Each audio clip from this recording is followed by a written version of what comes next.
অসুস্থ হলে বুঝতে পারি সুস্থতা আল্লাহর কত বড় একটি নিয়ামত। এটা হলো ময়মনসিংহ চরপাড়া মেডিকেল কলেজ হাসপাতালের দৃশ্য।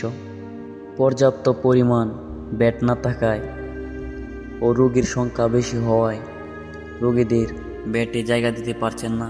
যেখানেই তারা একটু খালি জায়গা পাচ্ছে সেখানেই পাটি বা কিছু বিছিয়ে তারা অবস্থান করছে।